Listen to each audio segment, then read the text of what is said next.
하나님 감사합니다. 오늘도 이렇게 새벽에 주의 성전에 나와 주님께 예배를 올려드릴 수 있는 건강과 환경을 허락해 주셔서 감사드립니다. 하루를 시작하며 하나님의 음성을 듣게 하시고 하나님의 마음을 느낄 수 있는 시간이 되게 하여 주옵소서. 말씀을 통해 역사하시고 새벽에 올려드리는 기도를 통해 응답하시는 하나님을 체험하게 하여 주옵소서. 이 모든 말씀 우리 주 예수 그리스도의 이름으로 기도드립니다. 아멘.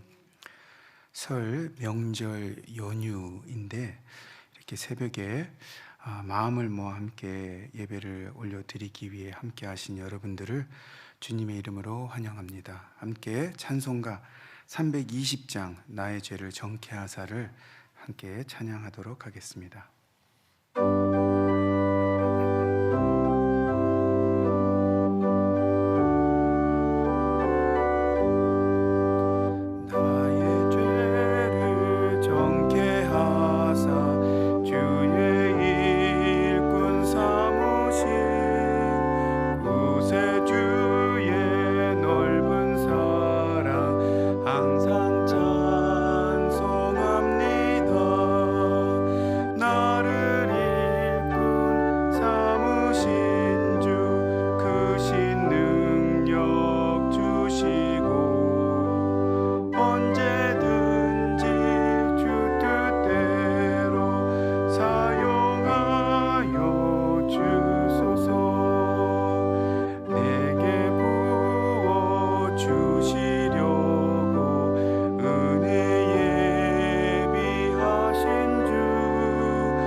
오늘 본문 말씀은 누가복음 7장 18절부터 23절 말씀입니다.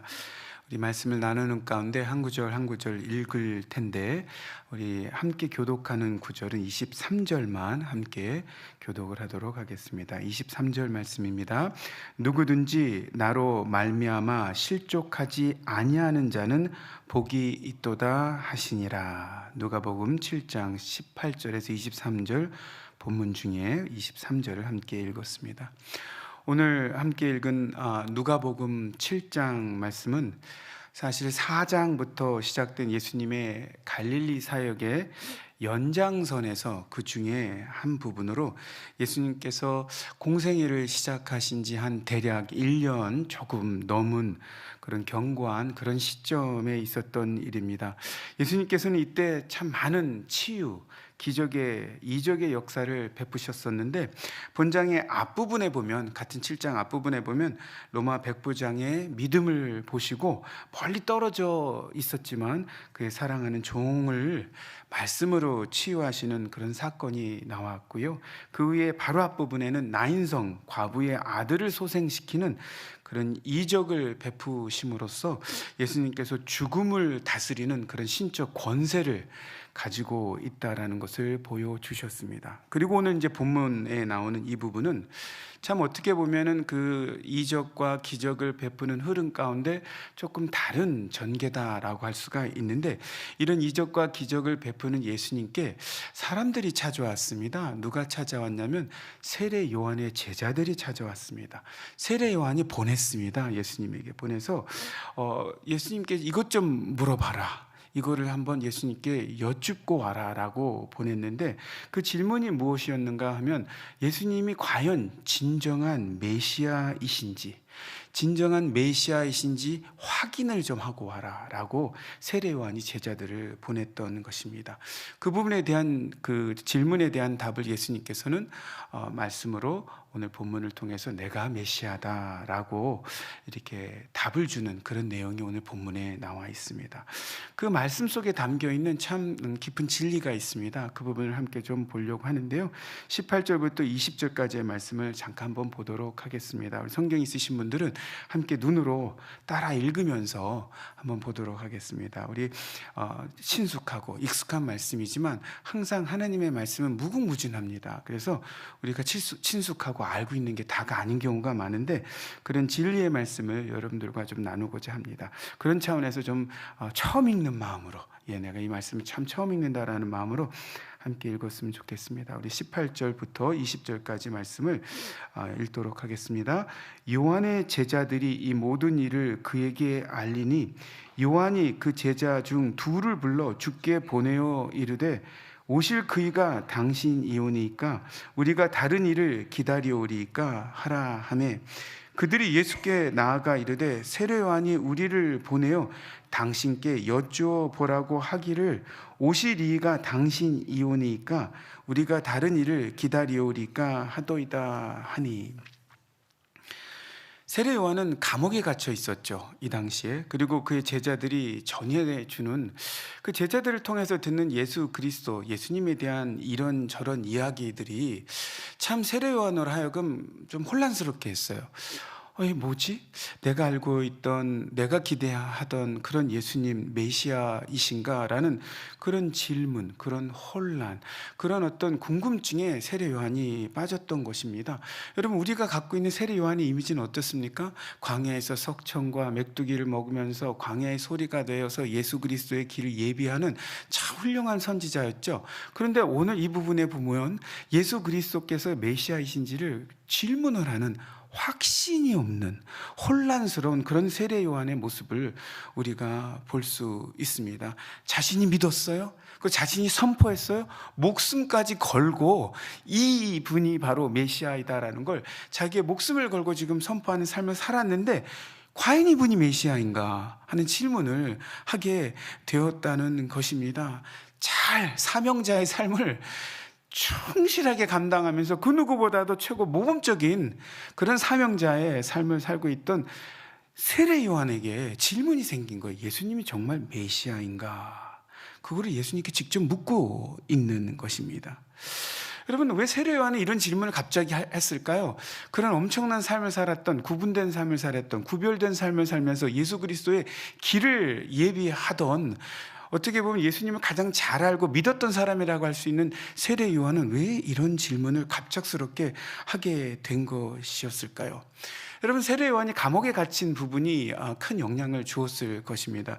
세례 요한이 감옥에 갇혔어요. 뭐 하다가 갇혔어요? 예수님이 메시아임을 선포하다가, 이야기하다가, 그것을 이렇게 담대히 하다가 갇혔어요. 밉상 샀어요. 그런 가운데 여러분 그 이야기 아시죠? 우리 헤롯 안디바에 의해서 오게 갇혔는데, 헤롯 안디바가 동생 빌립을 죽이고 동생의 아내 헤로디아를 아내로 삼고 그것이 잘못됐다는 것을 이렇게 또 얘기하고, 그런 가운데 이제 나중에는 세례 요한이 죽게 되기까지도 하는데, 그 이야기를 우리가 잘 알고 있습니다. 헤로디아가 춤을 추고 생일날 너무 흡족하게 하니까 네 부탁은 다 듣겠다 해가지고 들어주는 가운데 소원을 엄마가 시켜서 세례 요한의 목을 주세요 그래가지고 죽었던 그런 이야기가 우리가 공간복음의 다른 부분을 통해서 나옵니다. 그 정도로 감옥에 갇힌 것은 위험한 상황입니다. 죽을 수 있는 상황입니다. 그렇다면 예수님께서 메시아라면 이렇게 자신을 위해서 헌신하는 삶을 살고 있는 세례 요한이 감옥에 갇혔는데 가만히 계시는 게 맞는가? 이 시기라면, 이 포인트라면, 이렇게 갇혔다면, 메시아이시라면 이제 예수님께서 나타나셔서 짠 하고 세례 요한을 구해 주셨어야 하는데, 예수님의 그런 삶을 보면, 사역을 보면, 예수님의 모습에 대한 이야기를 들으면 세례 요한에 대해서는 아무런 관심이 없는 듯, 세례 요한이 감옥에 갇힌 거에 대해서 예수님께서 아무런 생각을 안 하시는 듯, 그런 모습들이 이렇게 계속 확인이 되고 있고요. 또 그분의 가르침을 가만히 보니까 이분이 이것을 이렇게 다 이렇게 뚫고 들어와서 뭐 이렇게 하는 무저항주의, 무저항주의, 이런 가르침, 용서 이런 가르침을 하는 걸 보면서 이걸 용서해야 되는 건가? 이걸 받아들이며 살아야 되는 건가? 이런 거에 대한 혼란을 세례 요한이 겪게 되었던 것입니다. 세례 요한이 이런 혼란을 겪은 이유가 있습니다. 그 이유는 뭐냐면, 세례 요한은 구약의 마지막 선지자로서 세례 요한이 가지고 있던 메시아관과 예수 그리스도께서 보여주실 메시아관이 달랐기 때문입니다. 세례 요한은요, 이때까지만 해도 구약의 메시아관, 신약 시대의 그 메시아, 즉 예수 그리스도께서 아직은 보여주지 않으신, 아직은 가르쳐주지 않은 메시아 상은 세례 요한은 아직 이 시점에는 몰랐던 것입니다. 저와 여러분들은 성경을 전체적으로 이렇게 보기 때문에 예수님이 어떤 메시아였는지, 무엇 때문에 오셨는지, 어떤 삶을 살았는지 잘 알았지만, 세례 요한은 그 시점에서 아직 예수님 돌아가시지 않았습니다. 공생애를 시작하신 지 1년이 조금 넘었어요. 그러니까 예수님께서 어떻게 돌아가실지, 어떤 남은 삶을 사실지, 얼마나 더 사실지 전혀 몰랐어요. 이런 가운데 세례 요한이 갖고 있던 메시아관은 모든 유대인들이 갖고 있던 동일한 메시아관, 즉 어떤 메시아관을 갖고 있었는가 하면, 구약의 메시아는 이 땅에 오셔서 이스라엘 민족을 중심으로 세계 만방의 영육 간의 축복과 평화를 주실 것인데, 그 축복과 평화를 주시는 방법이 뭐냐면 세상의 정권을 잡아서 모두 다스림을 통하여 이루신다라는 구약적 메시아관, 그것을 그대로 아직 세례 요한이 이 시점에서, 우리가 생각하고 있는 그 위대한 세례 요한이 그 시점에서는 그런 생각을 할 수밖에 없었다는 걸 우리가 짚고 넘어가야 합니다. 즉 다윗처럼, 솔로몬처럼 세상을 정복하고 모든 나라들이 와서 무릎을 꿇고 절하는 그런 이방인, 그런 모든 정권들을 무너뜨리고 정치적인 지배를 하는 그런 메시아관을 세례 요한도 아직 이 시점에는 갖고 있었다는 것입니다. 왜? 예수님의 나머지 삶을 아직 보지 못했고 듣지 못했고 몰랐기 때문에. 예수님의 길을 준비하고 광야의 소리가 되어서 외쳤던 그런 세례 요한이 감옥에 갇힌 순간, 이때 예수님께서 일어나 주시겠지, 이 이방 정권, 로마 정권을 무너뜨리고 하나님의 나라, 로마의 허수아비들을 무너뜨리고 왕국을 세워서 구해 주시겠지, 이제는 일어나시겠지. 그러나 전혀 그럴 기색이 없어 보이는 예수님을 보면서 이런 질문을 하게 된 것입니다. 자비와 용서를 가르치시는, 내가 기대했던 예수님과는, 그런 메시아와는 다른 모습을 보면서 세례 요한은 혼란 속에 있었던 것입니다. 이 당시 예수님께서는 구약 옛 언약의 성취로 자신이 오셨어요. 구약 시대 때 예언했던 그 메시아로 오셨어요. 근데 그것으로 모든 것이 종결된 것이 아니라 새로운 차원의 메시아관, 새로운 차원의 세상 구원의 역사를 시작하게 되셨는데, 그렇게 오셔서 하실 일은 정치적 강대국을 세우는 것이 아니라 인간의 구원을 위한 구속 희생을 성취하시는 것이라는 것, 다른 차원이죠. 정권이 아니라 인간의 인류를 구원하는 그런 성취. 세례요한은 상상을 하지 못하는, 인류를 구원한다, 상상을 하지 못하는 그런 메시아, 그런 메시아로서 왔다는 것. 그리고 그 다음 단계로서 천국 구원을 중심으로 새 언약을 주신 후에 훗날 재림에서 최종 구원을 이루실 것인데, 이 모든 것은 언제 다 밝혀지고 언제 다 알게 되냐면, 공생애를 마치신 후에, 십자가 못 박혀 죽으신 후에, 부활하신 후에, 그런 후에 예수님께서 제자들에게, 사도들에게 이야기를 해줌으로써 알게 된 것이란 것입니다. 다시 한번 말씀드립니다. 세례 요한은 아직 그런 걸 몰랐던 거예요. 여러분, 세례 요한의 위대함은요, 광야에서 석청과 메뚜기를 먹으면서 예수 그리스도를 예비하는 자로서의 삶을 산 그 위대함도 너무나 큰 위대함이지만, 세례 요한의 위대함은, 우리가 오늘 말씀을 통해서 짚고 넘어가야 하는 세례 요한의 위대함은, 그 진정한 메시아관, 예수님께서 보여주실 메시아관을, 메시아에 대한 구원 역사, 인류 구원의 역사, 이런 것들을 모두 부활을 통해서, 재림을 통해서 이루실 큰 방대한 역사를 모름에도 불구하고, 인지하지 못했음에도 불구하고 그의 삶이 끝까지 충성된 사명자의 삶을 살았다는 것이 저는 세례 요한의 위대함이 아닌가라는 생각을 오늘 말씀을 통해서 갖게 되었습니다. 예수님의 길을 준비하며 목숨을 건 헌신의 삶을 살았던 구약의 마지막 선지자 세례 요한은 비록 자신이 알지 못하는 모습을, 자신이 받아들이기 힘든, 이해하지 못하는 예수님의 모습을 보았지만, 그 다른 차원의 경륜의 예수님을 인정하며 끝까지 변함없는 삶을 살았다는 것이 너무나도 이 말씀을 통해서, 이 부분을 통해서 저희가 마음에 새겨야 되는 부분이 아닌가 생각을 합니다. 이 시점에서 오늘 나눌 첫 번째 기도 제목을 함께 나누고자 합니다. 아무리 헌신된 삶과 순종의 삶을 산다 할지라도 하나님의 나라의 신령한 세계의 모든 진리는 다 알 수 없다는 것을 인정하며, 여러분, 우리가 신앙생활을 평생 했다 할지라도, 성경 공부를 평생 연구하며 했다 할지라도, 아무리 헬라어와 히브리어를 전문적으로 배운 사람 이상으로 잘한다 할지라도, 하나님의 방대함은요, 성경에 적혀있는 하나님의 모습은 극히 일부분에 불과하다는 걸 우리가 알아야 합니다. 하나님은 여기에 담을 수가 없습니다. 하나님은 우리가 알 수가 없습니다. 그런 하나님의 그 큰 뜻 속에서 움직이는 인류 역사의 그런 역사 가운데 우리가 그런 상황을 인정을 하고, 혹여나 내 눈에 부당해 보이고 혹여나 내 상황이 억울해 보이는 그런 어려움이 있다 할지라도, 이해가 안 되는 부분이 있다 할지라도, 하나님의 크신 역사, 흐름의 역사 가운데 절대적으로 그것을 믿고 끝까지 사명을 감당하며 순종하는 삶을 살게 하옵소서 기도하는 하루가 되기를 바랍니다. 이런 상황 속에서 의미심장한 질문을 하고 있는 세례 요한에게 예수님을 답을 주시는데, 21절과 23절 말씀을 함께 읽도록 하겠습니다. 어떤 답을 주시는가 하면 읽겠습니다. 마침 그때에 예수께서 질병과 고통과 및 악기 들린 자를 많이 고치시며 또 많은 맹인을 보게 하신지라. 예수께서 대답하여 이르시되 너희가 가서 보고 들은 것을 요한에게 알리되, 맹인이 보며 못 걷는 사람이 걸으며 나병 환자가 깨끗함을 받으며 귀먹은 사람이 들으며 죽은 자가 살아나며 가난한 자에게 복음이 전파된다 하라. 누구든지 나로 말미암아 실족하지 아니하는 자는 복이 있도다 하시니라. 세례 요한의 제자들이 예수님께 찾아와서 이 질문을 했던 그때 마침 예수님께서는 질병과 고통 그리고 악귀에 들린 자들을 고치시면서 또 맹인을 보게 하시는 그런 기적의 현장이 있었던 것입니다. 그 상황 속에서. 그리고 그런 현장을 이렇게 딱 한가운데 세례 요한의 제자들이 질문할 때, 너희가 가서 보고 들은 것을 요한에게 알려라. 너희가 지금 보고 들은 걸 알려라.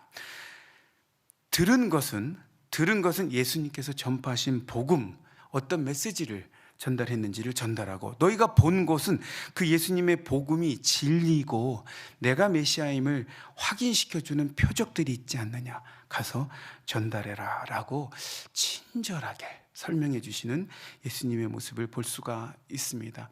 여러분 22절에 보면 예수님께서 본인이 메시아임을 이렇게 증명 확인시켜 주기 위해서 6가지 표적에 대해서 열거를 좀 하십니다. 여러분 그 6가지가 그냥 괜히 이렇게 나온 게 아니에요. 여러분 맹인이 보고 못 걷는 사람이 걷고 나병 환자가 깨끗해지고 기목은 사람이 듣게 되고 죽은 자가 살아나고 가난한 자가 복음이 전파되는 것, 그냥 엉겹결에 그런 사람들이 여기 있는 게 아니라, 여러분 그거 아세요? 이 기적들은요, 그 중에 4가지는요, 첫 4가지는 이사야서 35장 5절 6절, 이사야서 42장 7절에 메시아가 어떤 모습을 갖고 있을지, 메시아가 어떤 기적을 행하실지를 그대로 나열된 바로 그 기적의 그 모습이 4가지, 첫 4가지가 바로 그거예요.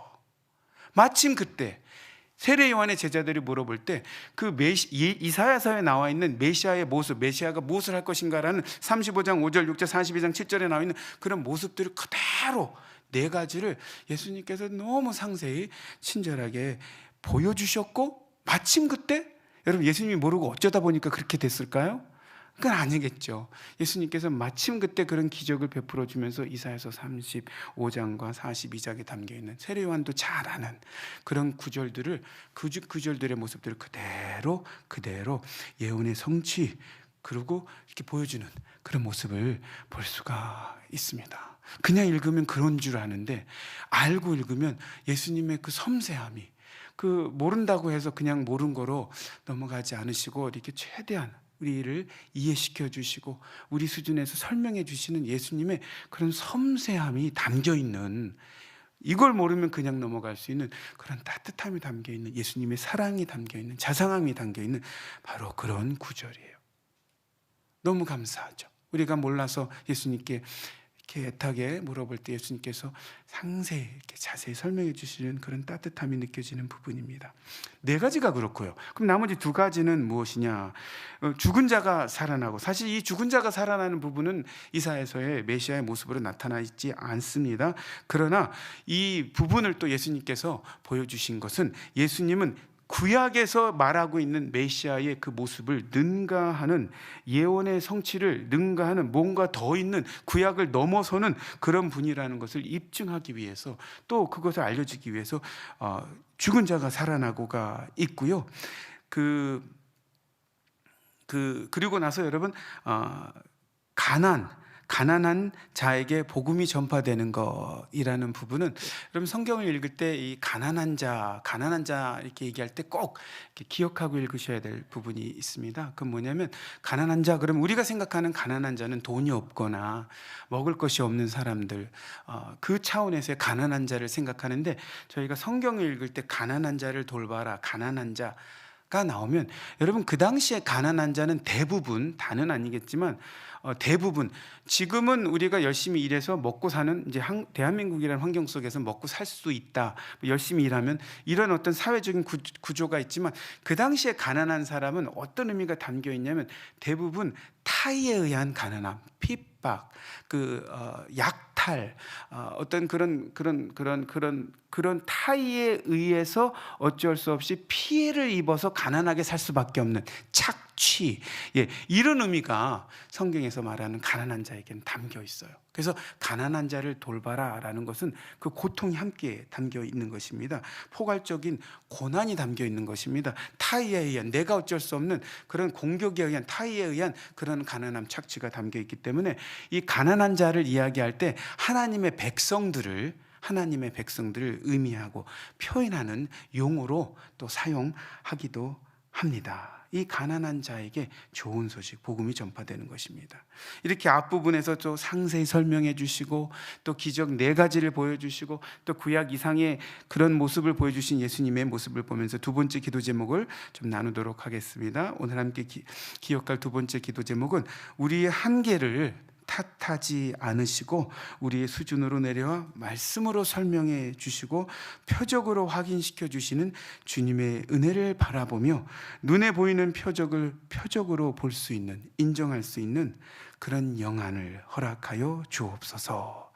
여러분, 여기는 엄청난 기적들이 일어났습니다. 맹인이 보고, 못 걷는 사람이 걷게 되고, 나병 환자가 깨끗해지고. 여러분, 그런데 그거 아세요? 이런 기적 못지않게 저와 여러분들의 삶 속에 예수님께서, 하나님께서 보여주시는 기적이 참 많다는 것. 여러분, 나병 환자만 기적입니까? 저와 여러분들이 이 시간에 이렇게 앉아 있는 것도 기적인 그런 모습들이 있다는 걸, 저와 여러분들이 이렇게 잘 이렇게 기도할 때 여러분, 뭐를 이렇게 주시옵소서, 하나님이 이렇게 허락해 주시고, 이런 기도가 너무 중요합니다. 무엇인가를 이렇게 간구하는 기도도 중요한데, 그런 기도를 좀 드렸으면 좋겠어요. 하나님이 베풀어 주신 내 삶의 표적으로 볼 수 있는, 기적으로 볼 수 있는 그런 영안을 허락하여 주옵소서. 여러분, 여기 어떤 분들은 앉아있는 자체가 기적인 분들이 많아요. 지금 이 시간에 여러분 삶 속에서 하루하루를 끼니를 굶지 않고 넘어가는 삶을 살고 있는 이 대한민국이라는 풍요로운 삶, 그게 기적일 수가 있어요.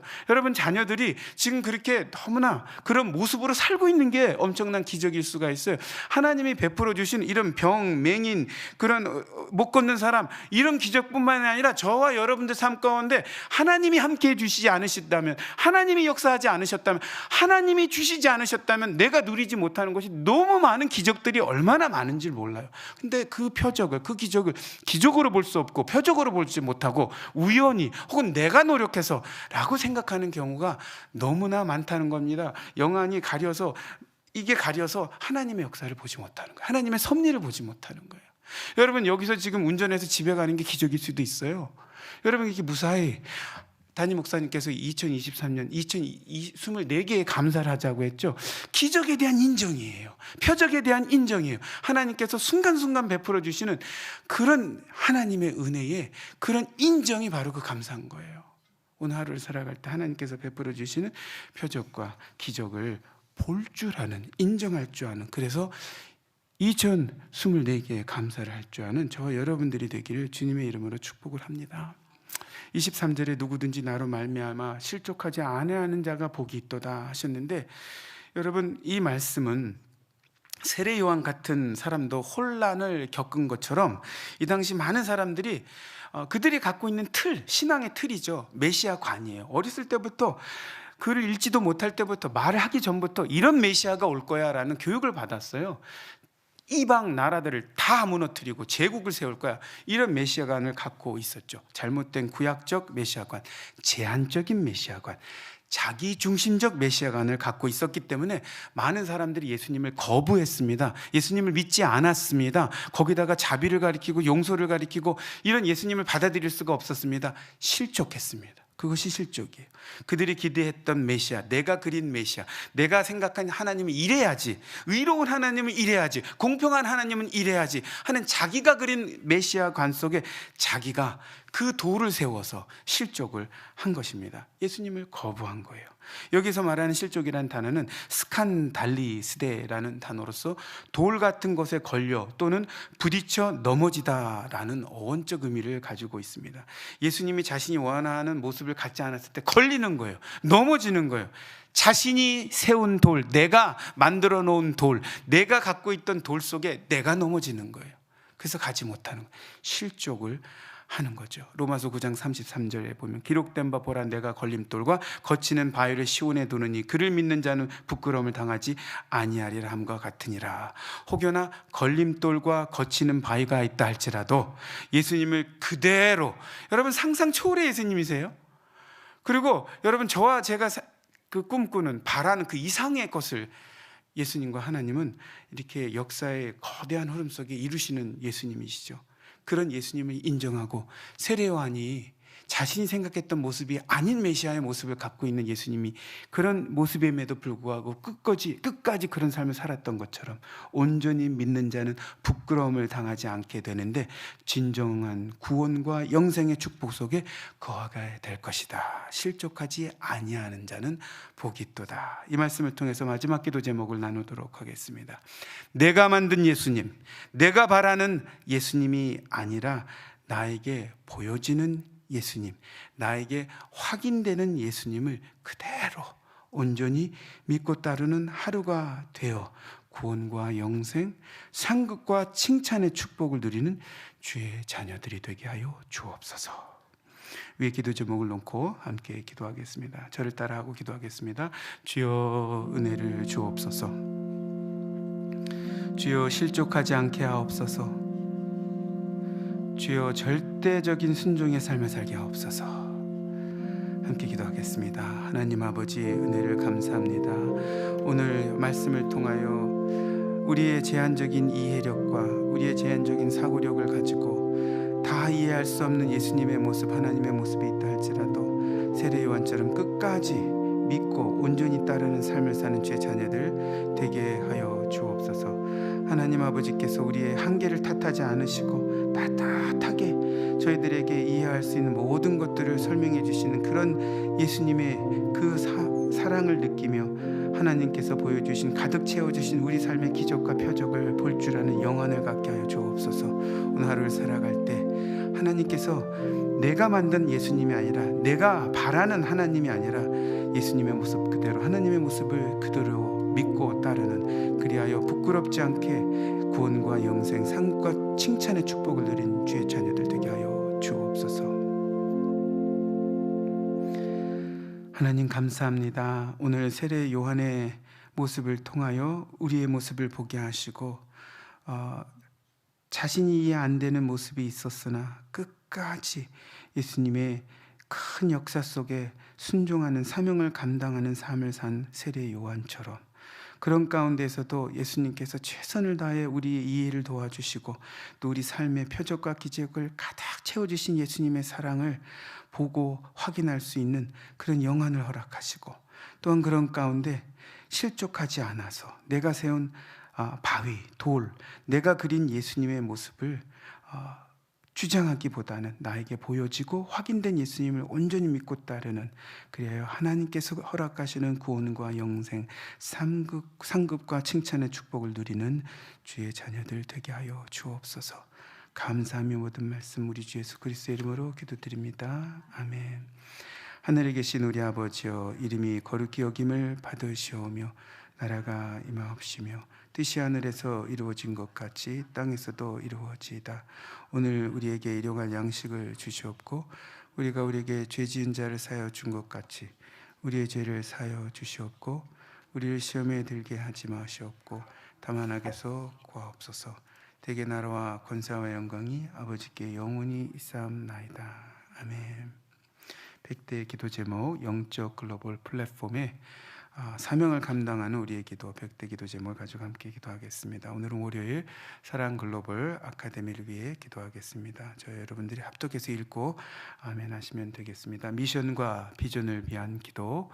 하나님의 온전한 한 사람을 세우겠다는 사랑 글로벌 아카데미의 비전이 한국 교회와 세계 교회를 살리는 거룩한 회복의 물결로 일어나게 하셔서 새 시대를 준비하고 선도하는 크리스천 리더들이 세워지게 하옵소서. 아멘. 예배 제자훈련 아카데미를 위한 기도를 하겠습니다. 신실한 제자의 삶에 헌신한 예배 아카데미, 제자훈련 아카데미 학생들이 제자훈련 목회 철학에 기반한 온전한 창조적 소수로 거듭나게 하사 변화의 시대를 선도하는 예수님의 온전한 제자로 무장되게 하옵소서. 아멘. 일터선교 글로벌 복음통일 아카데미를 위해서 기도하겠습니다. 일터선교 글로벌 아카데미의 고육 컨텐츠가 성경의 토대 위에 세워지고 일통의 다양하고 현장감 넘치는 사례가 이론과 잘 어울려져서 생명력 있는 과정이 되게 인도하여 주옵소서. 아멘. 연구와 글로벌 협력, 학습 인프라를 위한 기도를 하겠습니다. 글로벌 파트너들과의 다양한 협력을 통해 사가가 글로벌 스탠다드 수준의 학교로 비상하게 하시고 모든 운영 시스템이 탁월하게 운영될 수 있도록 주님께서 인도하여 주옵소서. 아멘. 감사합니다. 오늘은 특별히 직장인과 학생들을 위해 기도하는 월요일입니다. 하나님 중심의 직장과 학교 생활할 수 있도록 빛과 소금이 되는 직장과 학교 생활할 수 있도록 기도해 주시기 바랍니다. 각자 개인 기도하시다가 평안히 돌아가시기 바랍니다.